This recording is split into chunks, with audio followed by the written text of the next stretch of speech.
Hey, welcome back everyone. It's Sean from Having Fun Repairs. Picking back up on the items that Gene sent in for repair. The second one in the series. I don't know what order I'm releasing them in, but if I keep them in order, it will be the Sony AV receiver STR-AV210. Pretty old school, simple receiver, 2-channel. With selectable outputs left and right for speaker A and speaker B, essentially. But he wrote that RCA, excuse me, the CD right channel, which is an RCA input, had a short on it. Hold on a second. I'll connect my positive probe up to ground, negative probe. We'll probe around for a second. All right, and short can basically mean a multitude of things. You know, it could mean that the actual jack is shorted. We got 16 megohms on the left channel, or again on the right channel. Obviously, the outside is going to be the ground, so about 2 ohms on the outside. Not getting anything. You know, short could be shorthand for just like shorted, no input, or 46 k ohm for phono. Let's try to tape in 16 meg video audio in. If I can get a good connection, looks like it's going to be in the megahertz. 16 meg. Are we getting anything on the right channel? It looks like we get 16 meg there. Go back and check here. I had something for a second. 16.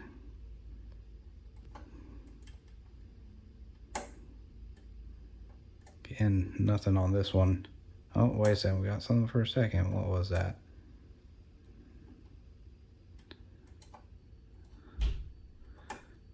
Yeah, I'm not really getting anything. We can call that one shorted. There should be some kind of continuity.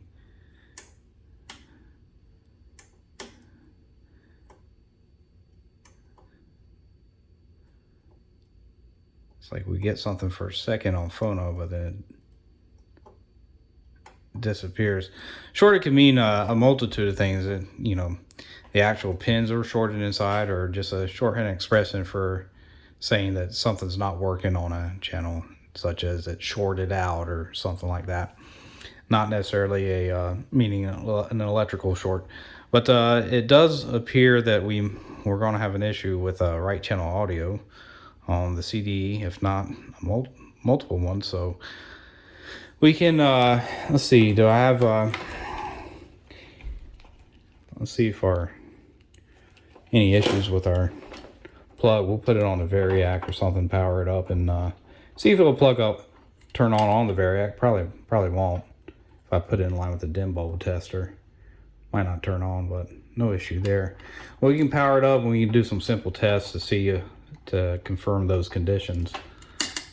So I got a little loop antenna hooked up, and I'm just checking out the FM stereo, FM, AM. I'm getting sound. So only got hooked up to one speaker right now on channel A. So I'll need to test each output. A, speaker 1, left, right, channel B as well. But just doing this, I mean, we're fading out. All right, so right now I guess the right speaker is plugged in. But it is fading out, so let me go through and check each speaker. Now left speaker hooked up. Yeah.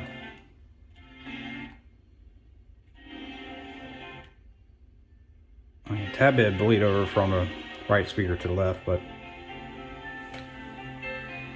okay, let me check out channel B. Channel B hooked up now. We're on the left speaker.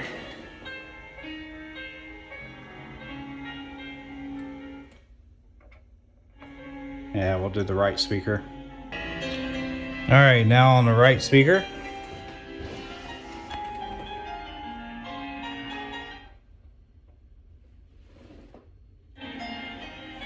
Yeah. Yeah, speaker output's perfectly fine. I mean, I can look at the levels afterwards, but yeah, let's start troubleshooting those RCA inputs. Alright, just so y'all have a visualization of what exactly is going on here. I've got the RCAs connected, RCA style plugs. Instead of, white, I'm going to use a blue and red. Blue going to the left channel, red going to the right channel as typical with red right now plugged into the CD input right there at the bottom.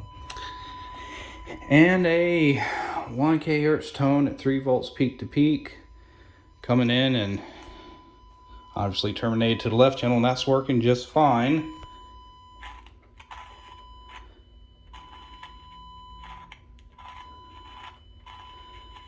So I'll hook it up to the right channel and see what we get. Yeah, and it's indicated nothing on that right channel input whatsoever. Let me test out the other inputs just to make sure that it is indeed only the right channel for the CD audio. Okay, I stuck it over in phono and I had to drastically reduce this. I think I had it up on 3 volts peak to peak just to generate a little bit of tone, but now I'm at 0.5 volt peak to peak, and it is blaring in the phono jack. So, and not just in the right channel, we'll hook up to the left, I guarantee it's blaring out of there as well. Well, I'll take that back. Left channel on phono, not really blaring at all. Seems pretty quiet. So, might have more than one issue here. Let me check, let's see, what else do we have? We have tape and video. Let's go to tape. And I'll check the left and right channel on tape.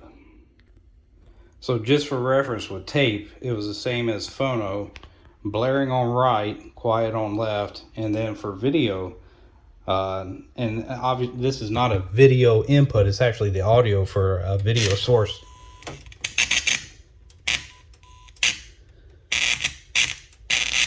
Yeah, we got some issues with it as well. Actually, out of both channels. I think some of that might be solder connections from the way that's wiggling around. We'll have to touch those up and see what's going on.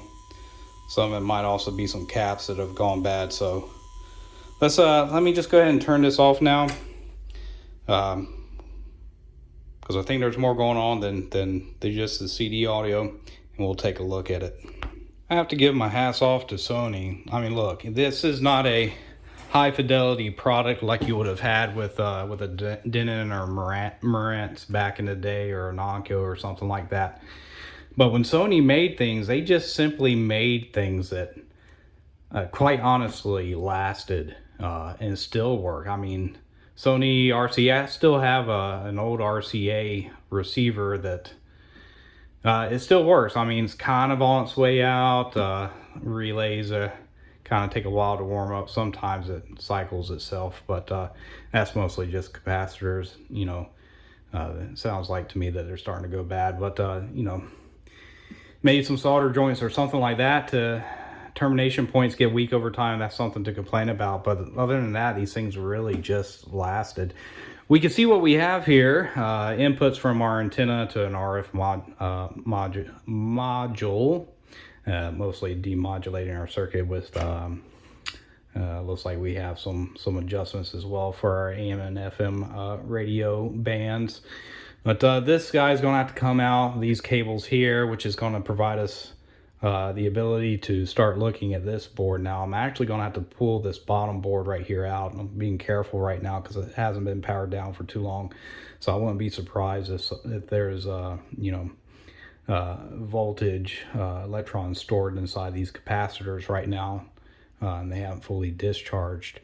But yeah, I need to get this board out, check the solder connections of all of our terminations and stuff underneath. It's most likely, like I showed, wiggling our RCA connectors back here, we were able to get some audio through. But and of course I'm gonna have to at least check the capacitors on this board. None of them look or appear to be leaky, but you know, that's not always the case. We need to measure some values on them as well.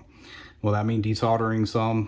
Potentially yes, to check them, but we can get a little bit of analysis in with them in. But in order to move this board here, I mean, we obviously have cables and stuff. I'll be taking photos of everything, but the easiest way to go about it, because you can see this board is, you know, through these termination posts here, and basically they slide in to a connector, these connectors onto this main board right here. Looks like we got a rectifier right there. What's that? Some form of rectifier.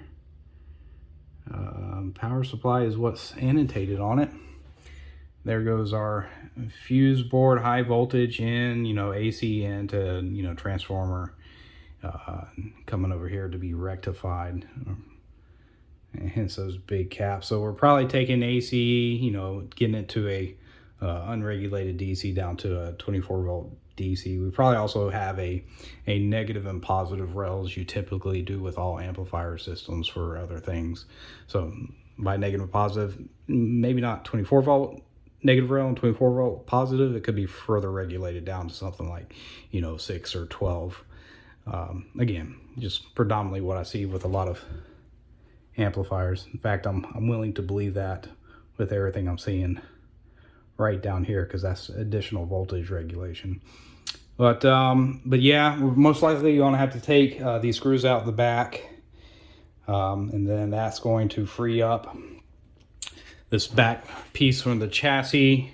Should be able to remove it from there, and then I can get these boards out. So I'm gonna do that off camera, and when we come back, should just be on this board and we can go from there. Oh man, would you look at this? Look at this. So all nice Rubicon capacitors they've got in here. Name brand capacitors right there, Rubicon, as compared to you know, your traditional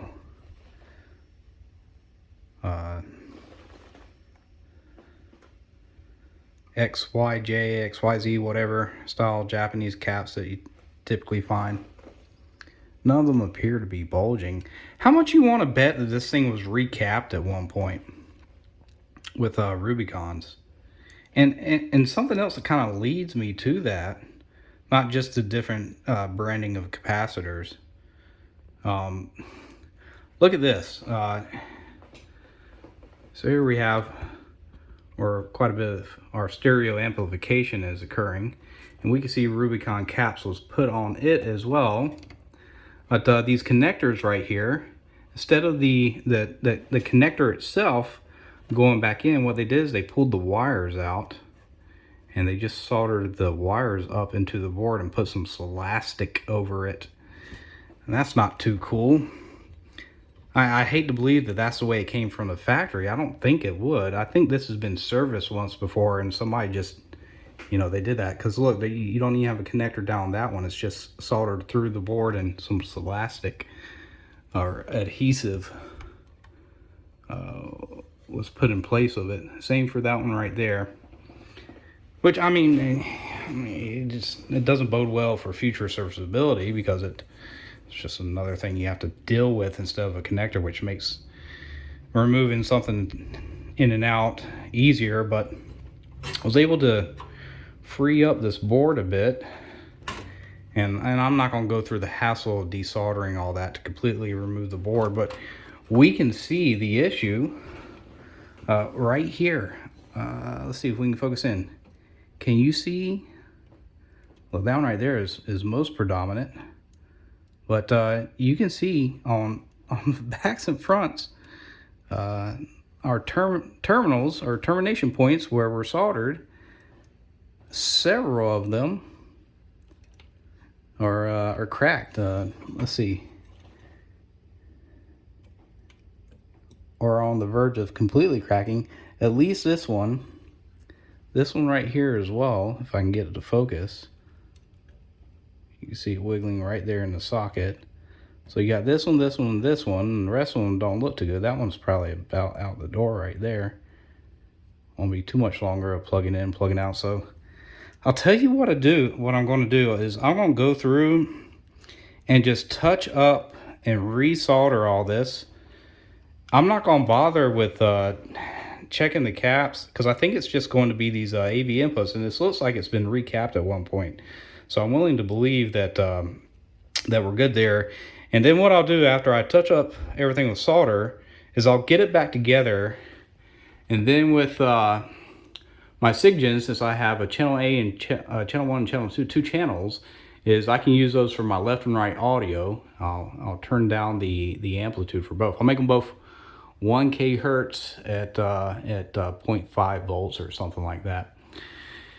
But we can use that for our left and right channel audio, and then I can use my SIGGEN and we'll check our left and right speaker output using the SIGGEN and just kind of see where our amplitude, if they're equal with both channels of audio, and then we can unplug each channel and see the audio remains. But that's what we'll do. That's what I'll do. I'll get all this soldered up and put back together, and then we'll test it out that way. That might be interesting.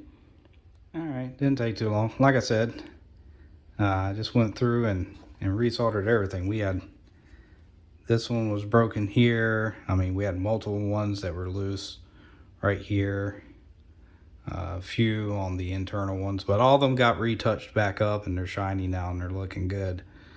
So yeah, I'm gonna get this thing put back together, and let's you know, I'll inspect it over the other board. We can see that there's been maintenance on this before. It's not its first rodeo, to say the least. But I'm gonna get this put back together and we'll test it out and see how it looks on the O-scope, and hopefully that's all there was to it. All right. Well, I've made all the required connections I need to make in order to do this. You can see I have 1 kHz at 0.5 volts peak to peak coming out of channel 1 of my SIGGEN up here in the upper left-hand corner. Hold on a second. It looks like this overhead camera is not picking up. There we go. Upper left corner, and then channel 2 is also set to 1 kHz, 0.5 volts. I have my O-scope put up here. And I'll separate out channel 1 and channel 2 a bit, so that way they are not going to overlap on their signal. That should be good enough. But anyways, I'm going to cut it on and hopefully nothing goes boom.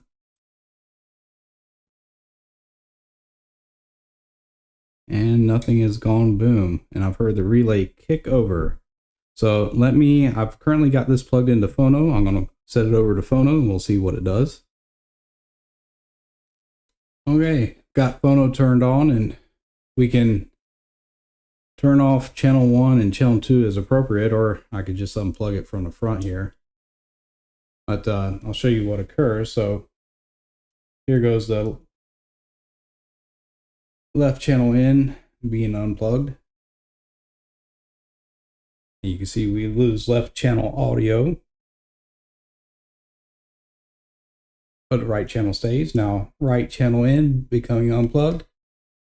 We lose right channel audio, but now it's back in. Some things to note, at least here on our waveform, we can see that we have a little bit of audio clipping at the peaks here. You know, I can adjust this down, but that clipping doesn't seem to go away. It just seems to get worse. That could be due to our output caps. Might still need a cap replacement. Could be some other issues. But as far as amplitude goes, our amplitude is looking spot on for both. We can see that they're approximately, well, I wouldn't say spot on. They're approximately the same voltage. They're 44 and 47 volts peak to peak. So they're pretty accurate, and you know, the frequency is coming across. So that's phono in. Let's check CD in. I'm going to swap these over. Let's see if we've gotten our CD audio back. It could also be because my source, it might still be at too high input. So let me drop that down a bit. I'm going to go to amplitude. Where's my guy at? Here we go. We're going to drop this down to, say, 0.2. Oops. 0.2. I'll enter that. And 0.2. Nope. We'll enter that. And let's check it one more time. Now with them both at 0.2, to be honest. Yeah, I think my input was just a tad bit too high. So yeah, we've gotten rid of that clipping. A little unbalanced. It might be because of this balance control. Might not have it perfectly up and down. Let me see if I can take a look at that balance control. Make sure it's good. Okay, let's see.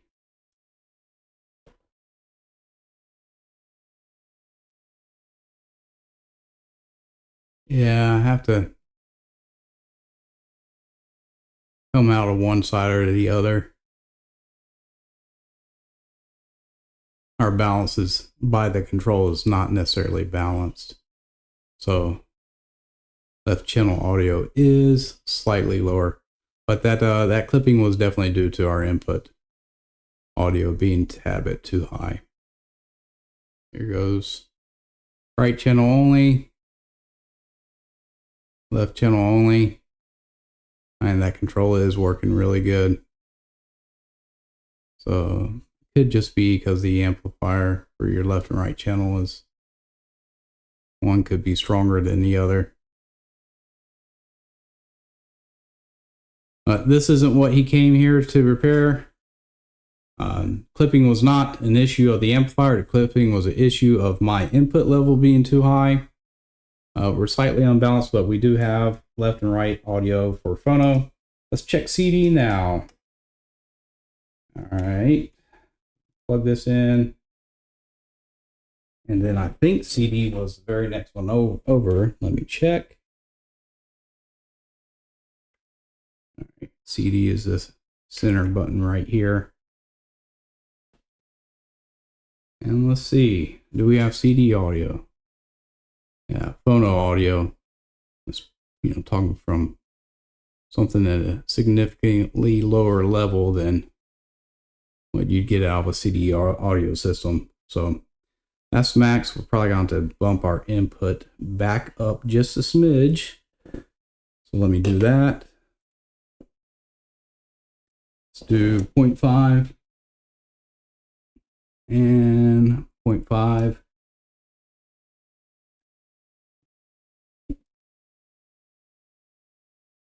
Yeah, phono level audio is going to be a lot lower than what we have here. But yeah, that's looking good. And we're a little bit better balanced on it. And as suspected, we do have left and right audio. So if I was to turn the left audio off, let's see what happens. Yep, it disappears. Let's turn back on. Right audio off. It's no different than me unplugging it, but back on, and we got it. That's pretty cool. So we're left and right channel good there. We now need to test our tape in. We're going to keep it at 0.5. And let me find the switch for tape. Okay, so this very next one, and it is on. Again, left channel is still slightly lower than right channel. But yeah, we have both channels now. So again, left channel off, right channel off, and we're good there. Okay, our next input is now going to be video audio in, left and right channel. And we can test that now. And video, I think, was all the way over here on the left. Tuner, video, nope, all the way over on the right. Put my big old head up in there. I've been cutting that out. But anyways, here we go. Again, slightly imbalanced, but that's not, he's just looking for it to be repaired. And we've gotten our left and right audio back. And all that was needed for that, I suppose I should probably test it. Left channel off, left channel on, right channel off, right channel on. I'll message him about it and see what he has to say, but otherwise, I mean, this is looking really good.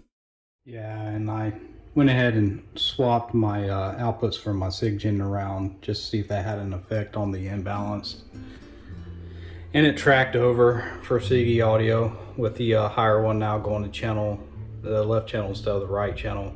But the more this is warmed up, the more those voltages have gotten closer. So you're talking about like a 2-volt difference. I wouldn't be concerned about that. I think that's going to be okay. Well, ladies and gents, that's going to do it for this episode of Having Fun Repairs. And what rather straightforward and repair that one was. No components, just a bit of solder, and we were able to test it out and get that it's not AV receiver because no video processes through, but an 2-channel audio receiver back operational. Well, if you're new to this channel and you're not a subscriber, or if you just stumble across this channel, I know there are a couple thousand people who do it, please consider subscribing. That helps to grow this channel so I can reach a larger audience and demonstrate these repairs, and hopefully people find them and assist them along their own repairs. If you like this video, please give it a thumbs up, typical thumbs up. That supposedly does something with everything. If you're in need of a repair and you don't have the expertise or even the equipment to do some of the things that I'm demonstrating on this channel, then you can go to my description for this video and you'll find my Google site, which has my contact information for the business side of things.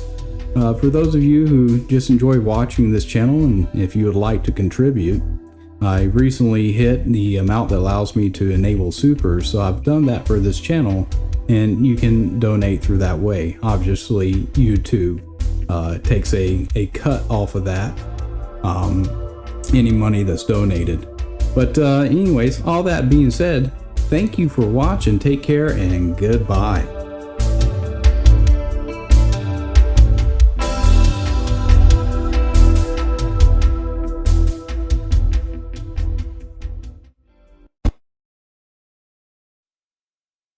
Bark.